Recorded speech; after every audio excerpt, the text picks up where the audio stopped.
Verifying your identity on Instagram can be challenging, especially if your initial attempt fails. Follow these steps to successfully navigate the verification process. Step 1. Review Instagram's guidelines. Ensure that you meet Instagram's eligibility requirements for verification. This includes having a complete profile, being a public figure, brand, or entity, and adhering to Instagram's community guidelines. Step 2. Gather required documents. Collect the necessary documents to prove your identity. This typically includes a government-issued ID, such as a passport or driver's license, and any additional documentation that supports your claim to fame or brand. Step 3. Resubmit your verification requests. Go to your Instagram settings, select account, and then request verification. Fill out the form again, ensuring that all information is accurate and that you upload the required documents. Step 4. Wait for a response. After resubmitting your request, be patient. Instagram usually takes a few days to review verification requests.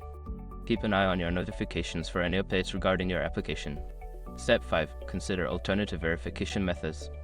If your request is denied again, explore other ways to establish your identity on the platform.